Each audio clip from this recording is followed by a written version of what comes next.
into this in one way, and in a way, I guess it's more appropriate to say that the megaliths, the stones, brought Patrick and I together, and because of them, they had a slight love story connected, and we ended up married.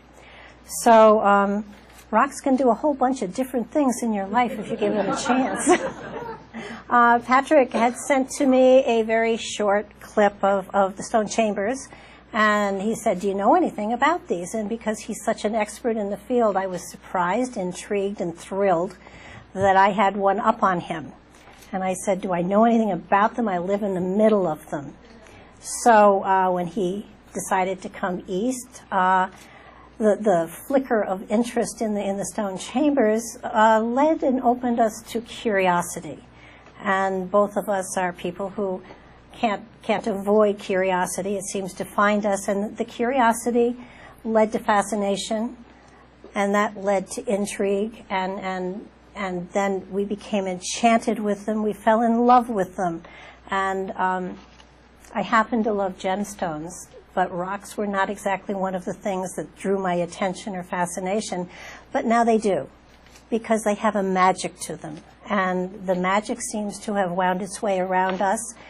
We hadn't intended on doing anything with them until we started to research them in the area, to find the chambers, to get into them, to feel their energy, to be moved by them, touched by them, and we became not only curious and enchanted and fascinated with them, we became passionate about them, because we realized that to this point in time, they're just sort of standing there, and nobody has any idea as to what's going on with them, and their antiquity amazed us, and if any of you have had the opportunity or do have the opportunity to actually stand in any of them, you'll know what I'm talking about when I say magic. There is an energy there that takes you out of time and puts you in a place of peace, tranquility, and protection that is profoundly amazing. Now, all of this sort of, we played with our photographs, we played with researching, we played with talking to people, and Patrick had the idea to put a video together to see just what we could do with this type of energy. And so we did put the video up on YouTube, and I think to date, there have been over 15,000, almost 20,000 hits on it. And it led us to talk to a producer, promoter actually, Gibby Media in Salt Lake City, and Patrick had been commissioned to do 13 documentaries with him, and instead of doing one of the documentaries that had been planned, Secrets of the Stone had been put in its place. So what you're going to see today is a rough copy, a very rough copy. Please be gentle. There are hiccups. And there are skips, and there are probably other things that we have to fix in them.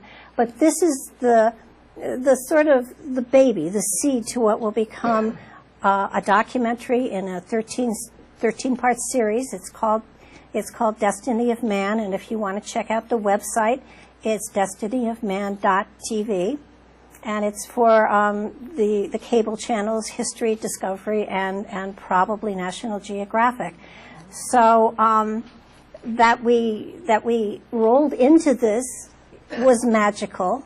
That I can't say we worked hard on it, because we have celebrated every moment. I can't tell you the number of ticks I have pulled off both him and the dog. I see everybody go crashing into the woods, following stone walls that go nowhere, but thoroughly enjoying it. Our dog has become a caveite. And the chamberite, she can't stay out of them either. So if a car stops if we stop along the side of the road, you can be sure there's a wall or a chamber someplace. And I don't think in the last year and a half we have arrived on time anywhere, because there's a wall, there's a structure. Oh my God!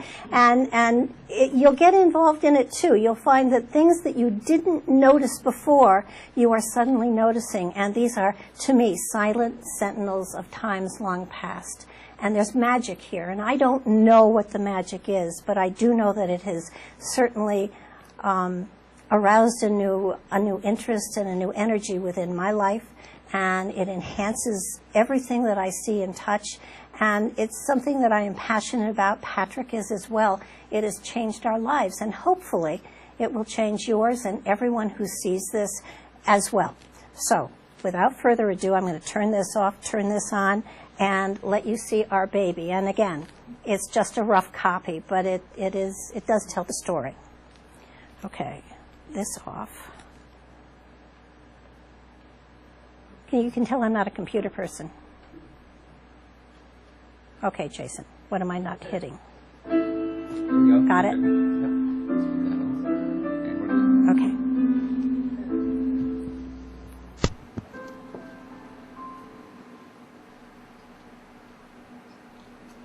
Weaving across the face of New England and creating a literal web of mystery are hundreds of thousands of miles of stone walls, including numerous other unexplained stone structures and thousands of stone chambers.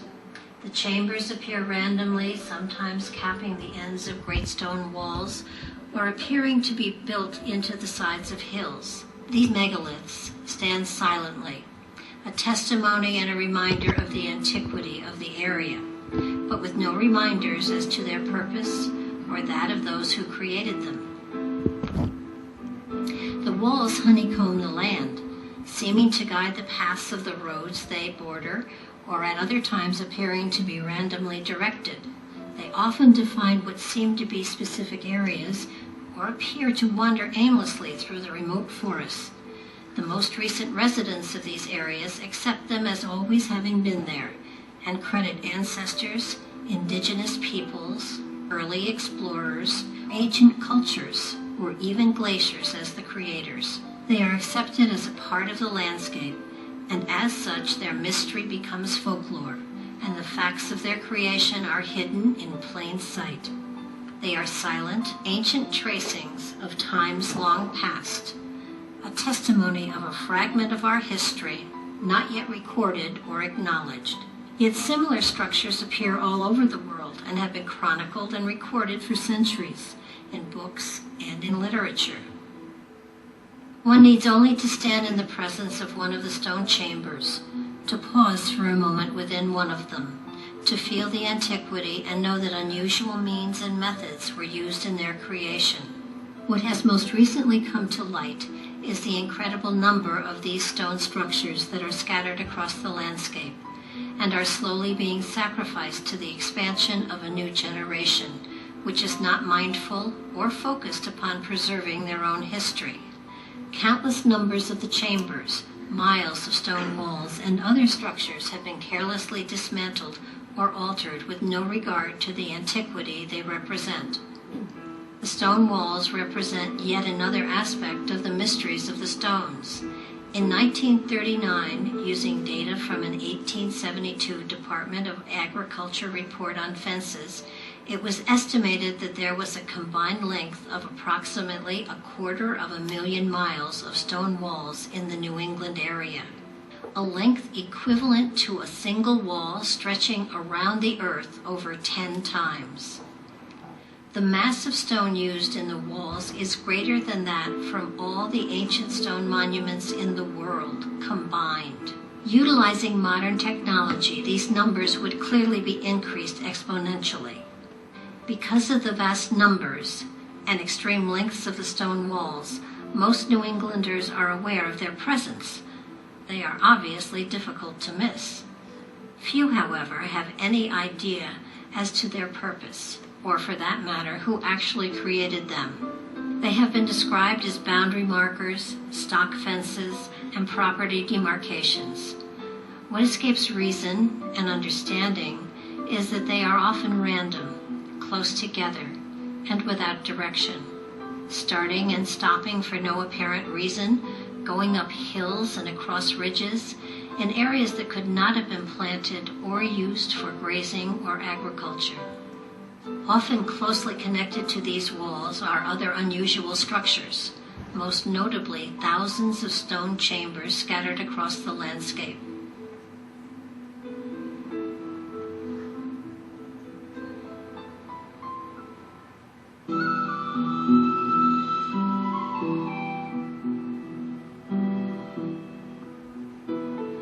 Despite Despite being described as colonial root cellars, ice and animal birthing chambers, there is ample evidence that these chambers existed long before the European settlers arrived. Various design elements preclude any possibility that they were used as living structures, and aspects of astronomical or seasonal alignments have often been noted. An almost casual apathy seems to surround them.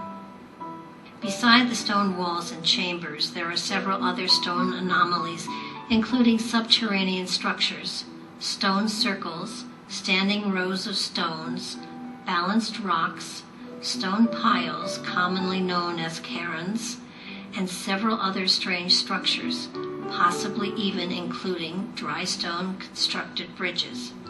A time clock is ticking. We need to preserve these fragments of history before they are erased forever by new technology and creeping industry, rendering us void of a past and removing the history of the very foundations of our country. Antiquity has attempted to teach us that the true quest of discovery lies not in seeking to create new horizons, but rather in removing the veils of theory masquerading as fact that cloud our vision, and clearing our sight to encompass the totality of our environment.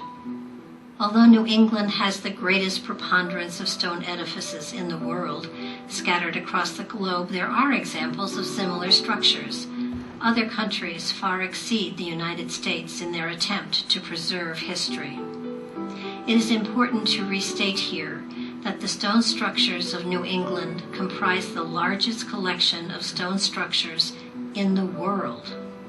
Here we present but a few of these amazing structures found in the New England states and surrounding areas. The countryside of Connecticut is crisscrossed with stone walls, randomly meandering along the roads, intersecting fields, tracing unusual patterns along stony ledges and through dense forested areas. Stone chambers appear alongside busy roads and perch on deserted rocky hillsides. One of the most publicized areas is that of Gunjiwamp in the town of Groton. Gathered on this site of over 100 acres are examples of stone chambers, stone circles, standing stones, and colonial foundations, representing habitation for thousands of years. An illustration of how the environment can reclaim and erase the presence of humanity.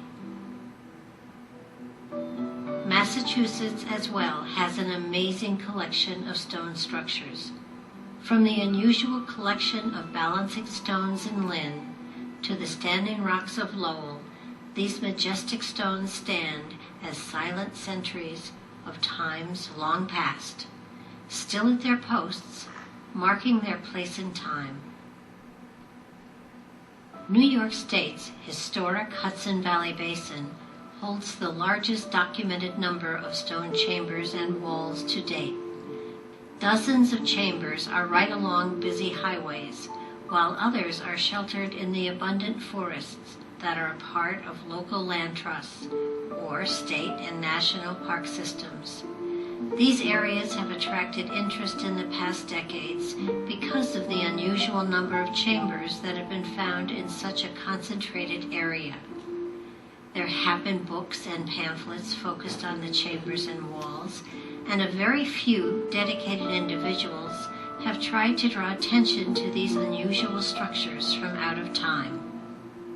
New Hampshire's town of Salem has been acclaimed as being the site of the oldest man-made construction in the United States.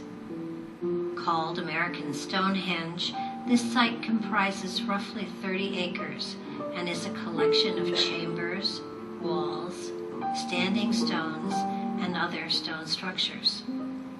It is speculated that it was built by an ancient culture, which was determined from the carbon dating of charcoal pits, dating them back to 2000 BC. As of 2010, the states of Vermont, Rhode Island, Maine, Ohio, Pennsylvania, and New Jersey all have an impressive collection of stone structures, still standing and intact. Walls wind their way throughout these areas as well, connecting and reminding us all of a time and perhaps even a culture and people the history books have neglected to mention. New England and its surrounding neighbors still are the curators of the largest collections of stone structures in the world. From the early 1600s, there is documented speculation as to who had constructed the walls and chambers and why, clearly indicating that the early settlers to this country were not their creators. Many of these walls are 4 feet high with a 6-foot foundation. Some walls are 12 feet high and 20 feet wide. What kind of animal commonly used in agricultural regions would require a wall of that size? The effort to build the hundreds of thousands of miles of stone walls, chambers, and structures would have been the most costly and labor-intensive undertaking in colonial history. Yet there is not even the slightest mention of this massive construction project in the historical records. The Native Americans in residence during that time were not fence builders. They respected the land and did not partition it for any reason, most especially to mark personal possession. And so the question still remains and drifts upon the ether. Who did build them and why?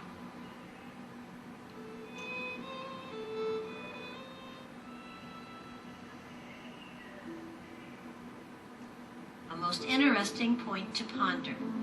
When one looks at the sheer length of the walls, 240,000 miles that were estimated in 1939 using the data from the Department of Agriculture's report on fences from 1872, it is quite clear that this was an engineering feat of gargantuan proportions. Using simple calculations and allowing for 1 day's rest out of every week, with a mandatory 3 months break when the northeast winters made it impossible for any outdoor work, it would appear that if the early colonists constructed these walls between 1620 and 1872, they would have had to average 4 miles a day, 1/3 of a mile every hour, or 1 foot every 2 seconds. And they had to average this consistently each and every year for 250 years, regardless of the devastating Revolutionary, Civil, and Indian Wars. Clearly, this was not the case, for there are no significant records of any major expanses of walls or other megalithic structures. Since it would have constituted the largest construction project in world history, it would have been an effort worth recording in some small way. There are most probably almost as many theories about who or what actually assembled the great collection of stone structures in Northeast America as there are people who are aware of their existence. The most popular theory is that the early colonists and the indigenous occupants constructed this huge network of stone structures, walls, chambers, and other stone anomalies that represent the largest collection on the entire planet. It is very clear that this was a physical impossibility, and so we need to examine the other theories that have been postulated over time. The obvious antiquity of some of these structures and complexes leads to the theory that they were suspected to be built by ancient cultures who explored North America long before the Europeans arrived. This provides at least a slightly realistic alternative to the colonists and the native residents of the time. It is believed that a number of different cultures may have visited the area, including the Irish, the Druids, the Vikings, the Phoenicians, and even a mysterious ancient woodland people. However, any evidence that an ancient culture spent centuries of time, millions of man-hours, or established the support communities required to carry out such a Herculean effort is sadly lacking. There well may be artifacts showing foreign origins buried beneath the accumulation of centuries of time, but neither modern techniques and technology or current science have been able to give us a definitive answer to this date. Perhaps they were not looking in the appropriate places. One of the stranger theories is that the placement of many of these massive stones was the result of what is commonly called glacial erratica, a result of the theoretical Ice Age. To examine this theory of stone structure origin, we must first consider the source. The Ice Age is, unfortunately for those using it in this case, a theory. A theory in its simplest form is an unproved assumption. This particular unproven assumption has been floating around since the middle of the 19th century and has been used to try to explain a number of geographic anomalies. A catch-all theory, as it were, which has found favor in scientific circles for its ability to absorb many tough problems which science is simply unable to explain, or seems to be unwilling to explore the new horizons these anomalies present. Science would have us believe that these wondrous, seemingly intelligent glaciers were the architects that created hundreds of delicately balanced boulders weighing many tons, stone circles, countless dolmens, and standing stones. Clearly a designer glacier that exhibited theoretical intelligent design, not just once, but thousands of times. If the Ice Age weren't a somewhat illogical theory, already discredited by anthropological evidence, it should be dismissed as simply ridiculous in relationship to any role in creating these stone anomalies. The stone walls that weave their way across the landscape elicit theories of their creation as well. Even in very primitive cultures, walls have had a very specific purpose, to enclose a defined area. In the case of what can only be described as structures or building remains, we find that to be true. But when dealing with the fence variety of stone walls, we find it is almost never the case. They simply do not enclose anything. The walls that remain standing today generally run in unbroken lines with open ends. They start and then just stop. These walls do not commonly connect to each other to make an enclosure, which discounts the theory that they were used for agricultural purposes. Often other walls will intersect but terminate abruptly, leaving us with small pieces of an overwhelmingly huge puzzle or labyrinth. These remains of times long past create a puzzle of their own. There are many different patterns of walls, and none of them fall into the current logical definition attributed to what is a wall's logical and simple application. One of the most common theories used to explain away the presence of these walls was that they define property boundaries. As with the agricultural theory, they seldom enclose anything, which negates any concept that they are megalithic boundary fences. Many claim they were built to last, and indeed they have done that. They have lasted longer than any record found that established such borders, despite the fact that the colonial inhabitants were quite literate and kept excellent records of such things. They have in essence lasted longer than the explanation as to what they were for and who made them. In viewing wills from the 17th and 18th centuries, we found no mention of walls being used as delineating property lines. Most deeds of the time used landmarks or topographical features to mark boundaries, never using or mentioning the vast abundance of stone walls that littered the landscape. The dwellings of the settlers were constructed of wood, and yet they created massive stone walls to mark their property. It would appear that they were more focused on the longevity of their fences than they were about their homes. Wood was an abundant resource. It is easier and more efficient to use for fence building, and yet there are those who would have us believe that they chose to construct walls from the stones that cluttered the fields. Lack of the use of wood only adds to the mystery surrounding the stone walls.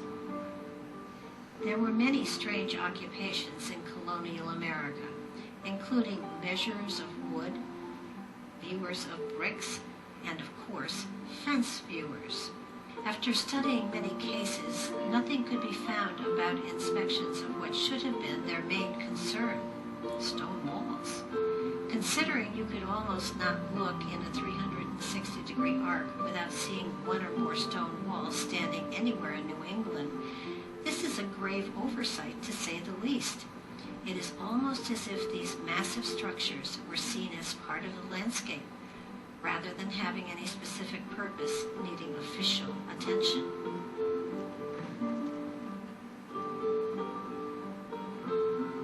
There are parallel walls, zigzag walls, and road walls to add to the mystery of these ancient structures. The parallel walls often run very closely to one another, sometimes over long distances. Theorists propose that the open areas between the walls were used to grow crops between stock pens or even other walled fields, a most unusual agricultural practice, and almost none of these walls are a part of any walled enclosure, either as stock corrals or farms. There is no access for animals or plows to work these thin fields, except to approach them from thousands of yards at either end. No openings are provided along these walls, making the purpose elusive to reason. There are those who postulate that they are simply above-ground linear landfills, used to rid the land of the majority of its prime content, rocks.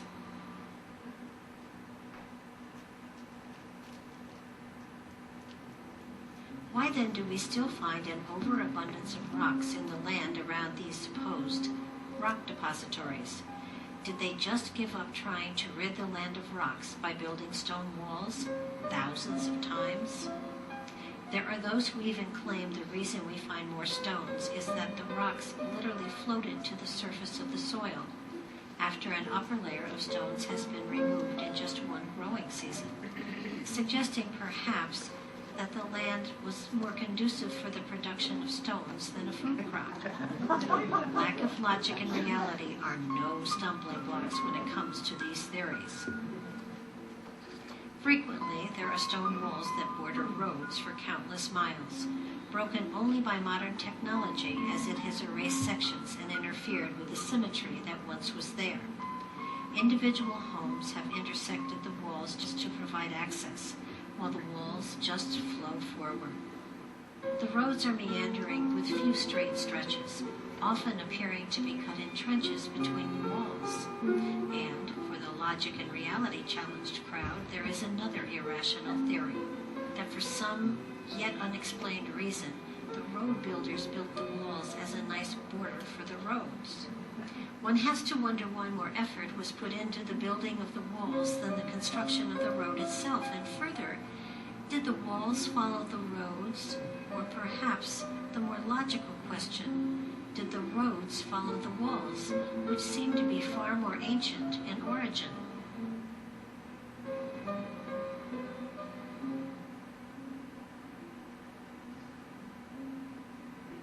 One of the most unusual configurations used in the construction of the hundreds of thousands of miles of stone walls is the evidence of the zigzag patterns that often occur. It would seem difficult enough to build these fences out of very big rocks, an obvious great waste of time when wood was abundantly available. But why waste valuable time, human energy, and greatly extend the workload by using a completely inefficient and illogical zigzag pattern? Obviously, it would have to be only those with a lot of time, incredible strength, and misplaced priorities on their hands. Something not available in a land often called stone soup with a harsh winter environment. When assessing the validity of these thousands of miles of stone walls as just having agricultural purposes, we must consider Putnam County in New York State. This area contains the largest, longest, and greatest number of stone walls, and the highest number of stone chambers anywhere in the world. Yet it was the last region to be inhabited because it was the least desirable area for agriculture in the entirety of the northeastern United States. In this area, the stone structures are the least likely to have any agricultural purpose, and yet we find the greatest concentration of the chambers here. It has been postulated that the reason there are so many of these stone chambers in the Putnam Valley region is because the terrain is so very inhospitable hospitable. Perhaps the reason we find so many in this area is because it was the last to be developed, and industry and progress have not yet had the chance to encroach upon them, to erase these silent testimonies to a time and a past that has been lost from awareness and memory. Perhaps last to be developed means last to be destroyed. Of all the stone structures found in the New England area, perhaps the most unique and intriguing are the stone chambers. They are found all over the world and in many of the United States, but New England has the greatest preponderance than anywhere else in the world. The indigenous residents deny being their creators. Early mercenaries hired to eradicate the original residents of New England wrote about the Indian stone castles they kept stumbling across, indicating that they were already present and a mystery in the early stages of conquering and taming the wilderness that was to become the United States. In 1654, letters were written to the governor of the English colony of Connecticut, John Winthrop, asking about these structures and their extensive existence and questions about their builders. But sadly, we do not have the luxury of his reply. These amazing chambers vary in size and shape, usually averaging about 15 feet deep by 10 feet wide with a height of 5 to 8 feet, and are usually constructed of granite. Granite is a dense, hard to cut, and heavy to lift rock, which rates on the Mohs scale of hardness for rock at an 8. About the only way to cut it, even by modern standards, is with diamond-embedded blades. The chambers are characteristically constructed of tightly fitted, dry stones, meaning that no mortar of any kind has been used, and capped with numerous megalithic slabs. Some of these chambers are actually accessed through passageways cut into the hillsides, and heavy lentils, technically known as orthostats, crown the doorways. The type of structural construction used in these chambers is called corbelled. This form of design is not only extremely difficult to master, it is very rare globally and usually is found only in ancient edifices. It is not practical or logical to consider that many colonists were skilled in such a rare form of building and used those skills to raise megalithic structures using stone components, whose weight was measured not in pounds, but in tons. The most commonly stated use for these chambers is that the colonists built them to use as root cellars, to be used as food storage for winters. This philosophy seems to be a concept used only from lack of the ability to come up with any other rational reason, even though it does not fit the design requirements to serve that purpose. An absolute requirement for a root cellar is that there be appropriate ventilation, cross-ventilation being necessary for the preservation of food. Less than 10% of the chambers have any cross-ventilation, and the remaining 90% would rot food in a matter of weeks. It should also be taken into consideration that they were not of a size that would be able to store food enough to maintain a family of any size for an entire winter. The small matter of a missing door also implies that the chambers were not designed to be a place of safe harbor for food. There are also no indications that there were ever any shelves upon which to store food. The walls show no signs of ever having supported any sort of wooden structures for that purpose. It is also very rare that any dwelling foundations can be found near these chambers, so there is no evidence that they were used in everyday life in colonial times. The colonists most likely put them to use for a multitude of purposes, but that was only because they were already here. Clearly not root cellars, because those were normally very close, if not under the dwellings that they served. There have been some that suggested that they were at one time used for dwellings of some sort. One would only have to spend one winter in New England to realize that this could not possibly have been their purpose. Once more, ventilation would have been a problem, but for a very different reason. The only way to heat these chambers would be by fire, and there is nowhere for the smoke to go. There would have had to be an opening in the ceiling, and that would not have been possible with the kind of construction that was used. Smoke would have left its mark, even over the centuries, and there is no evidence that smoke ever encrusted their walls. There were also no openings for light as well, other than the doorway, which had no door, a requirement for a region that has very chilly winters. The use of these chambers as megalithic ice houses seems as impractical as using them to store food, not so much because of the ventilation, but rather the tiny amount of space obtained through such a labor and material-intensive project. Doors would obviously be required. Perhaps they just rolled big stones across the opening when they were done. And the need to be near a body of water is another stumbling block to the ice house theory. While some of the chambers do appear to be near water, most are not. Some are on mountains and very inaccessible. Animal birthing chambers, Indian sweat lodges, vision quest chambers, and simple storage buildings are just a few of the other uses for these incredible structures. Though some archaeological work has been done to determine the purpose and age of these chambers, there has been an absence of artifacts that would support a definite purpose. Fringe theories abound about their construction and purpose. Some reach into the outer regions, such as quantum physics and portals to other dimensions, but these are just theories. Again, unproven assumptions.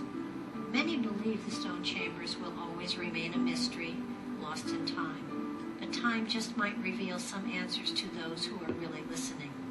It would seem that their message is being ignored because they still maintain their silence and their mystery. They could possibly give us answers to so many unanswered questions we have about the evolution of our culture. But instead of preserving them, we move into new areas of exploration, quite possibly missing the doorway to the future because it is so simple and subtle it has gone without notice for hundreds, perhaps thousands of years.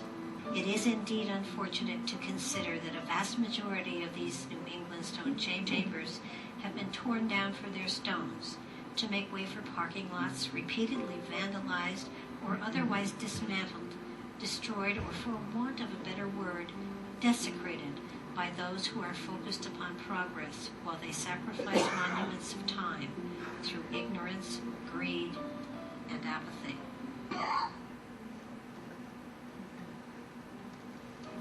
There are untold thousands of anomalous and megalithic stone structures in every corner of the globe. And according to some researchers, there is photographic evidence that there are even unexplained structures on the planet Mars, as well as our own satellite, the Moon. They are found in almost every part of the planet, and consistently defy the primitive construction skills of the ancient cultures that lived where they are located. The timeless structures of North America lack the grandeur of the Great Pyramids of Egypt, the beauty of Machu Picchu, the engineering wonders of Pumapunka, or the infrastructure of Teotihuacan. But they do share many common aspects with them and other archaic structures worldwide, and their origins are no less mysterious. They certainly share a common thread with the multiple thousands of amazing ancient structures. They are a riddle, wrapped in a mystery, inside of an enigma. Anthropologists and archaeologists have very conveniently taken all the great mysteries of the world, including the structures of North America, and pigeonholed them into two commonly used categories, ignoring the diversities and uniqueness of these structures worldwide, lumping them together so they could easily be ignored. They are either of religious origin, used for worship, human sacrifices to the gods, or bizarre blood rituals of some type, or they have astronomical alignments and were used for rituals involving the seasons, planting, or simply used for star worship. This stereotyping of every ancient structure and artifact proves the short-sightedness of the scientific community. If it doesn't fit into a specific and completely inflexible set of predetermined and approved criteria, it is not considered, and quite simply, it does not exist. Ignoring many unanswered questions indicates a sad inability to adapt to our ever-expanding reality. And so reality becomes the enemy and is covered up at every opportunity. Instead of expanding understanding and knowledge as awareness and insight stretch into new levels and dimensions of discovery, science becomes the greatest barrier to any true understanding of our past, and for that matter, the potential that is open to humanity. No matter how many times the contrary is expressed, we know virtually nothing about the builders of most of the ancient structures of North America. And, despite pompous claims of primitive cultural origins, we know nothing about the builders of the great ancient structures worldwide. We cannot explain how the massive blocks were lifted up hundreds of feet to the tops of pyramids. And we have the same problem with the massive ceiling and structural stones that are found in the stone chambers. How did ordinary men lift stones even bigger than the blocks we find in the pyramids? Neither the colonists nor the native inhabitants or the primitive Egyptians had any equipment capable of lifting such great weights. Interestingly, even the composition of the components of both the King's Chamber in New York and the King's Chamber in the Great Pyramid are the same. Very hard granite. At America's Stonehenge in North Salem, New Hampshire, an even more important similarity exists. The Great Pyramid in Egypt is the largest single collection of monoliths in the world and, not surprisingly, the largest megalithic structure ever built. It is one of the few wonders of the world still standing. The largest stone in the largest megalith in the world is a 70-ton monster of red granite, rivaling the weight of a modern locomotive. That puts this stone firmly in the category of what can only be called a super monolith. An anchor stone in the Oracle Chamber at America's Stonehenge weighs in at an even greater weight of 75 tons. However, to further demonstrate how great the American stone structures are, in Lanesboro, Massachusetts, there is a balanced rock weighing more than the Oracle Chamber anchor stone and the Great Pyramid's King's Chamber granite monolith combined. It weighs 165 tons, and it is balanced perfectly in a way that defies explanation. Yet another telling similarity between the ancient structures of North America and the rest of the world is clear evidence that many of the stones were quarried.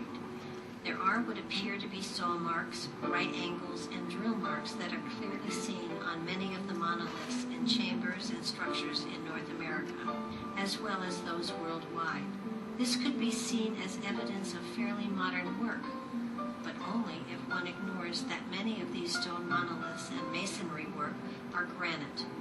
On the scale of material hardness, granite is one of the hardest and most difficult to cut, polish, drill, or chisel, and almost always is used in decorative rather than structural purposes.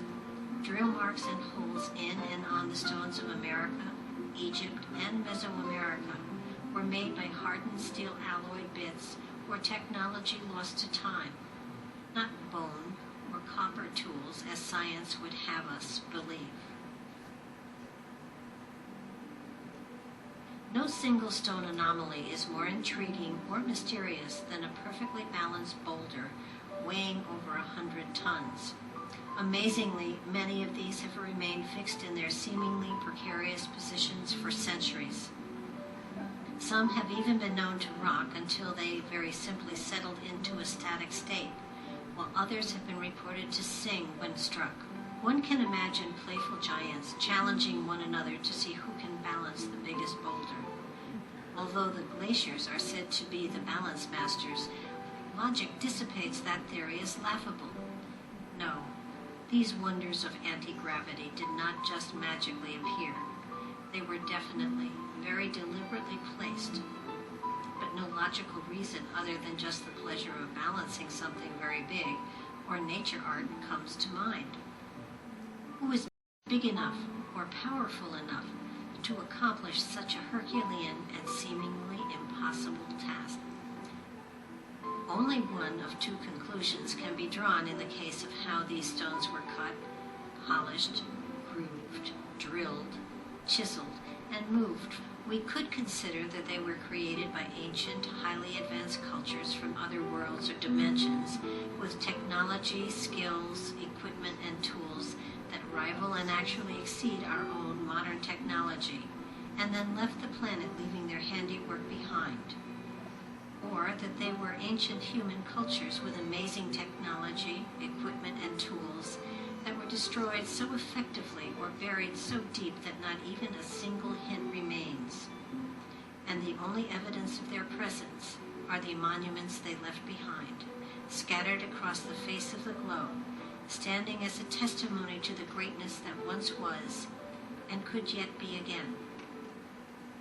Any force so powerful to destroy any evidence of human creation would also destroy the edifices as well. Not a single word or a tiny scrap of evidence as to how humans created incredible structures our own modern and highly advanced technology could not accomplish. Are we to believe that civilization once reached an advanced technological state greater than our own, returned to a primitive existence, then went back to an advanced technological state, leaving no evidence of that evolutionary roller coaster ride behind? Mankind, humanity, is on a journey through time. As a species, we have traveled through time periods marked by ignorance and darkness, enlightenment and reason. We have marked time as to development, religion, industry, and empires. Thousands of years of evolving our knowledge and wisdom, naming each phase of expansion with yet another apparent conquest of the unknown. This current time has been called a new age, one theoretically marked by exploration and illumination, a time of progress and development. Merriam-Webster defines progress as the gradual betterment, especially the progressive development of humankind. Is the destruction of antiquity and history the kind of foundation upon which we want to build? By destroying the legacy of our past, we have nothing to build upon. These walls and chambers are more than just piles of rocks. Though found all over the world, these stones speak a common language, and they tell a story of our footprints in time. They hold information and insight of where we came from and help to provide a foundation for us to build upon for future generations. We are but a small voice, a whisper if you will. Join your voices to ours to create a roar of protest against the destruction and apathy towards the largest collection of stone structures in the world. Voice by voice, we can create a crescendo of outrage, a collective voice that cannot be ignored or silenced.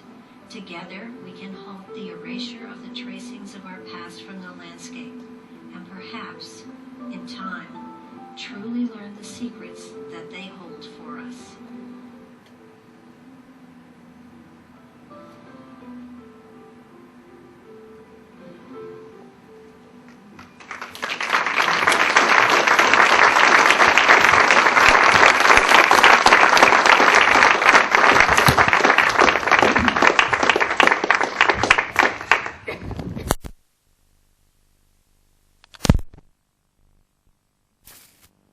We're going to have Patrick and Barbara come up here, and we're going to do a quick question and answer session. If there are any questions. Any questions? Thank you, thank you, thank you. Back there. Hi. Yes. Have the stone walls been outlined like the Nazca lines at all, like maps? No, there's nothing available for that. We're trying to get, there's an interesting, I believe one of the speakers mentioned it, it's called LIDAR. And I know the University of Connecticut has some line drawings that they've taken in the past, and we're going to try to get a hold of those. We had somebody with the University of Connecticut that was going to provide us with that, but we're going to have to go in through another route to get that. But what I'd like to see, I mean, what I'd really like to see is all the trees knocked down, so that we could actually get. No. No, I mean, you understand what I'm saying. But that would be the only way that we'd actually get a clear view of what this is. And the strange thing that we've noticed, and we have done, hundreds and hundreds of hours of tromping through the woods looking at these things. And hundreds. Yeah, and they do not seem to enclose anything. I'm almost wondering if we just lift up and, you know, take an aerial view without all the obstructions in the view, that we'd see something very strange. So, but that would be nice to do. We needed to do it area by area. Now, until people start taking these things seriously as an actual historical treasure, and what we really want to do is start getting these things on national registries or something. We're working, haven't had much time to deal with it, but we're working on that. Yes? Do you know about the Archaeological Conservancy? It's No, I'm not based familiar. on the same way as the Nature Conservancy, since it's not patrimony of the state. They either buy the land or they talk to the owners and have them put something in the deed to protect the sites in America, and they do work all over the United States. Oh, we'll definitely look into that, yeah. Well, see, we're not archaeologists. We're basically, I wear a lot of hats. I am a producer with Gibby Media, and it's not Salt Lake, it's Spokane, Washington, where we're located. Out west. Yeah, it's out west. And so our effort right now is to get this to the national, we want National Geographic to buy it. That's what we're looking for. History Channel, National Geographic, Discovery, or even the Travel Channel, amazingly, are looking at things like this. So basically what we want to do is bring attention to it. Then we can start dealing, and on the website, there's their business card to the back, secretsofthestones.org is the website that this is all based on.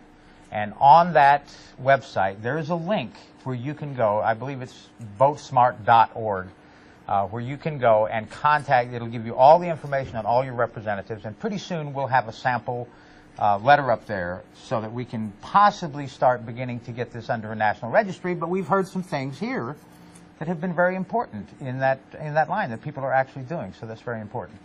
Any other questions? Okay. Well, this, we just put this documentary, it's not even a documentary, this is like a storyboard for us. This goes from here to my production company, and it would have cost me $30,000 to get this thing done professionally, so I did it myself. But it's, and that's why it's so rough, but we send it to our studio. If they think the History Channel is going to buy it, they're going to produce it, and then we'll start promoting it elsewhere. But what will happen is it'll probably be in commercial production within the next year or so. But it takes a long time to get these things done. Okay, well, thank you very much. Wait. Sorry. Also, we have a very rough copy of our copy, and we'd be happy to share it with anybody that would like a copy of the copy. Of the copy. But this will be available through the, you guys they're recording it, so it will be available at the front desk. Yes. I just want to know, how do you estimate the weight of one of those boulders? Bathroom how do you scale. know it's 100? We don't. Now, I'm actually a general contractor, and I have had experience in this field. I've actually been a construction technology instructor. I can give you rough estimates, but we take them from what other people say they weigh. That's basically it, and I don't pretend to know what I'm talking about. The Lanesboro one, if any of you have seen that, that was estimated to weigh about the same thing as a locomotive. No, it's much more. More than a locomotive. Twice the size of a locomotive. And Patrick was very reverent about it. I tried to push it over. It won't move. I actually even had a metal detector, and I tried to see if there was any iron in it, like a steel rod holding it in, and there wasn't, as far as I could tell. So extreme super glue, for sure. Yes? With these chambers, can you give, you've seen a lot of these chambers on the inside. Do you have any idea, like, what would you call the average size of one of these chambers on the inside? Like, did a giant sleep in? No. It's probably 8 to 10 feet long, maybe 5 to 6 feet wide, and about 5 feet high. Absolutely, his feet would stick out, or his head would stick out for sure. It doesn't. The amazing thing about it, while standing in one, you can't figure out what it could possibly have been used for. It is undeniable that there is an energy and a feeling in them. There is an aspect of them. It's not the kind that electrifies you. It's a peaceful, tranquil, protective feeling. And I'm a medium, and certainly I was looking for, are there any spirits or ghosts here or anything like that? And I found it absolutely clean. I found every chamber we ever went into. I didn't go into the ones with garbage in them, but the ones that we were able to go in and stay, they felt clean, they felt clear, they felt amazingly, I would spend the night in them if they had a bathroom and heat. I don't rough it. Any other questions? Yes. Yes. Have you considered if they were used for sacred sexuality or anything like that? They quite possibly, I don't really know what they were used for. Let me address that. It's interesting that a lot of the energy that they're talking about deals with fertility. But it's really hard to say. I'm almost, we have no agenda whatsoever about what, we're not promoting any agenda about who created these. We do know, like Hugh pointed out, that there are a lot of civilizations that when we went in as the Europeans and went in and started conquering these ancient civilizations, they told us that the gods built these things. And that's my specialty. I'm an exotheologist. I study the extraterrestrials throughout history, and especially in religions. And they're everywhere. The flying gods are everywhere. Almost all the major gods are flying gods. And the Aztecs, the Mayans, and the Incas, when they went in, and the Navajos, and the Hopi, and all these people, when they went in and they talked to them, and they said, who built these things? They said the gods did it, and they ignored them because obviously there's only one God for starters, and secondly, this is not anthropologically correct. So we're tending toward that, but we don't promote that idea. The most important thing is we need to preserve them so that we can find out exactly who did it and why. We may never find out, but let's not destroy them before we even have a chance to look. Yes. Yes. Just keeping the question open. Has anyone done a proper archaeological excavation of, say, especially a North American site? Because if they're making these things of stone, they must have made some sort of tools or some kitchen mittens or something's got to be left over in a certain depth somewhere. If it's working in stone so well, maybe they made a knife handle or something. The sites that we have investigated, that have been investigated, have found no artifacts. Yeah. None. So they're clean and clear, as far as we can tell. Yes. There's what was a stone chamber in Goshen that you had a picture of, but there's a mystery tunnel also, which is a shaft that goes down 15 feet and then 75 foot on one side and 32 foot on the other. I think it was James Whitehall and Malcolm Pearson did excavations in the 80s, and they found sun stone discs and other artifacts that neighboring discs found at Calendar One. And those sun stone discs and other artifacts at the Ocean Historical Museum. Yeah. So there's been artifacts found at some of the sites, and Yeah. Well, at 5 different quarry sites, those sun stone discs have been found. Well, there's no question in my mind that ancient civilizations visited this continent long before Columbus ever even imagined that he could. And, of course, we know the Vikings. We can see that there's evidence up in Newfoundland that the Vikings were here. And there were probably evidence of many cultures. Supposedly, there was an Egyptian tomb found in the middle of the Grand Canyon. You've got all kinds of things that are strange. But, of course, the Smithsonian and the government will cover that up as much as possible because they want everything to be sort of Eurocentric and keep it down to the creationist concept that 4004 BC was the first time man ever walked on this earth. And they have to keep it down to, as much as they can. But basically what we see is that there is definitely evidence of ancient cultures being here. We're not saying that they didn't come here. We're just saying that there's no evidence of the culture actually being here to such an extent that they could create something as extensive as these walls and chambers. Do you think the skeletal remains that were found, the mound builder remains, the 78-foot giants with double rows of teeth, are in the town histories of Massachusetts and England also? And do you think that, the mound builders proved to do stonework and to have massive engineering projects, could they be behind all the stonework in Windsor? Well, giants are one of my specialties. I have a website called, it's cavelore.org, cavelore.com. And on that website, I have one of the largest collections of pictures of giants in the world. We have they're in the religions. I mean, it's in history. You talk about, somebody talked about the giants walking between the legs of giants. And there was a Raja that had a personal bodyguard that a guy chronicled that he actually, and he's a writer, and he's just writing this, 10 to 15 tall, like 200 archers in the Chinese army, and on it goes. And of course,